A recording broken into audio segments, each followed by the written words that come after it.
सभी बड़ों को नमस्कार। आज एक नई कथा सुनाने जा रहा हूँ, नीले सियार की कहानी।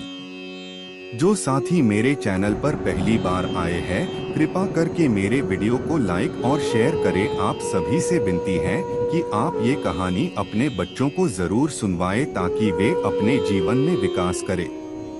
तो आइए कहानी शुरू करते हैं। एक बार की बात है, जंगल में बहुत तेज हवा चल रही थी। तेज हवा से बचने के लिए एक सियार पेड़ के नीचे खड़ा था और तभी उस पर पेड़ की भारी शाखा आकर गिर गई। सियार के सिर में गहरी चोट लगी और वो डर कर अपनी मांद की ओर भाग गया। उस चोट का असर कई दिनों तक रहा और शिकार पर नहीं जा सका। खाना न मिलने से सियार दिन प्रतिदिन कमजोर होता जा रहा था। एक दिन उसे बहुत तेज भूख लगी थी और उसे अचानक एक हिरन दिखाई दिया। सियार उसका शिकार करने के लिए बहुत दूर तक हिरन के पीछे दौड़ा, लेकिन वह बहुत जल्दी थक गया और हिरन को नहीं मार पाया। सियार पूरे दिन भूखा प्यासा जंगल में भटकता रहा, लेकिन उसे कोई मरा जानवर भी नहीं मिला जिससे वह अपना पेट भर सके। जंगल से निराश होकर सियार ने गांव की ओर जाने की ठानी। सियार को उम्मीद थी कि गांव में उसे कोई बकरी या मुर्गी का बच्चा मिल जाएगा जिसे खाकर वह अपनी रात काट लेगा। गांव में सियार अपना शिकार ढूंढ रहा था, लेकिन तभी उसकी नजर कुत्तों के झुंड पर पड़ी जो उसकी ओर आ रहे थे। सियार को कुछ समझ में नहीं आया और वो धोबियों की बस्ती की ओर दौड़ने लगा। कुत्ते लगातार भौंक रहे थे और सियार का पीछा कर रहे थे। सियार को जब कुछ समझ नहीं आया तो वह धोबी के उस ड्रम में जाकर छुप गया जिसमें नील घुला हुआ था। सियार को न पाकर कुत्तों का झुंड वहां से चला गया। बेचारा सियार पूरी रात उस नील के ड्रम में छुपा रहा। सुबह सवेरे जब वह ड्रम से बाहर आया तो उसने देखा कि उसका पूरा शरीर नीला हो गया है। सियार बहुत चालाक था। अपना रंग देखकर उसके दिमाग में एक आइडिया आया और वह वापस जंगल में आ गया। जंगल में पहुंचकर उसने ऐलान किया कि वह भगवान का संदेश देना चाहता है, इसलिए सारे जानवर एक जगह इकट्ठा हो जाएं। सारे जानवर सियार की बात सुनने के लिए एक बड़े पेड़ के नीचे एकत्रित हो गए।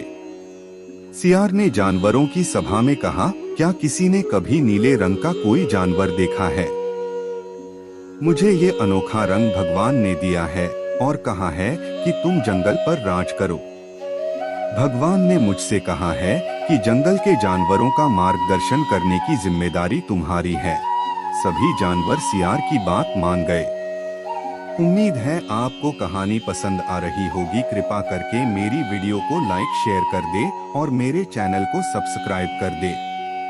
अब आगे की शेष कहानी सुनिए। सब एक स्वर में बोले, कहिए महाराज, क्या आदेश है? सियार ने कहा, सारे सियार जंगल से चले जाएं, क्योंकि भगवान ने कहा है कि सियारों की वजह से इस जंगल पर बहुत बड़ी आपदा आने वाली है। नीले सियार की बात को भगवान का आदेश मानकर सारे जानवर जंगल के सियारों को जंगल से बाहर खदेड़ आए। ऐसा नीले सियार ने इसलिए किया क्योंकि अगर सियार जंगल में रहते तो उसकी पोल खुल सकती थी। अब नीला सियार जंगल का राजा बन चुका था। मोर उसे पंखा झलते और बंदर उसके पैर दबाते। सियार का मन किसी जानवर को खाने का करता तो वह उसकी बलि मांग लेता। अब सियार कहीं नहीं जाता था, हमेशा अपनी शाही मांद में बैठा रहता और सारे जानवर उसकी सेवा में लगे रहते। एक दिन चांदनी रात में सियार को प्यास लगी।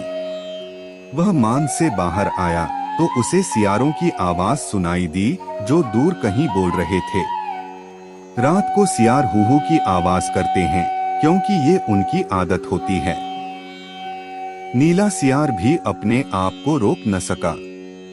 उसने भी जोर जोर से बोलना शुरू कर दिया। शोर सुनकर आसपास के सभी जानवर जाग गए। उन्होंने नीले सियार को हूहू की आवाज निकालते हुए देखा। तब उन्हें पता चला कि ये एक सियार है और इसने हमें बेवकूफ बनाया है। अब नीले सियार की पोल खुल चुकी थी। यह पता चलते ही सारे जानवर उस पर टूट पड़े और उसे मार डाला। हमें कभी झूठ नहीं बोलना चाहिए, एक न एक दिन पोल खुल जाती है। किसी को भी ज्यादा दिनों तक बेवकूफ नहीं बनाया जा सकता है।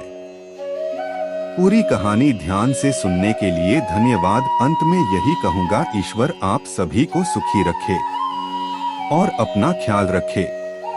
उम्मीद है कि आपको यह कहानी पसंद आई होगी। आपका कोई भी सुझाव है तो मुझे कमेंट में कह सकते हैं। कृपा करके आप मेरे चैनल को सब्सक्राइब करें और मेरी वीडियो को लाइक करें, ताकि मुझे धार्मिक वीडियो बनाने का हौसला मिलता रहे और आप सबका प्यार भी मिलता रहे। कृपा मेरे चैनल को सब्सक्राइब करें।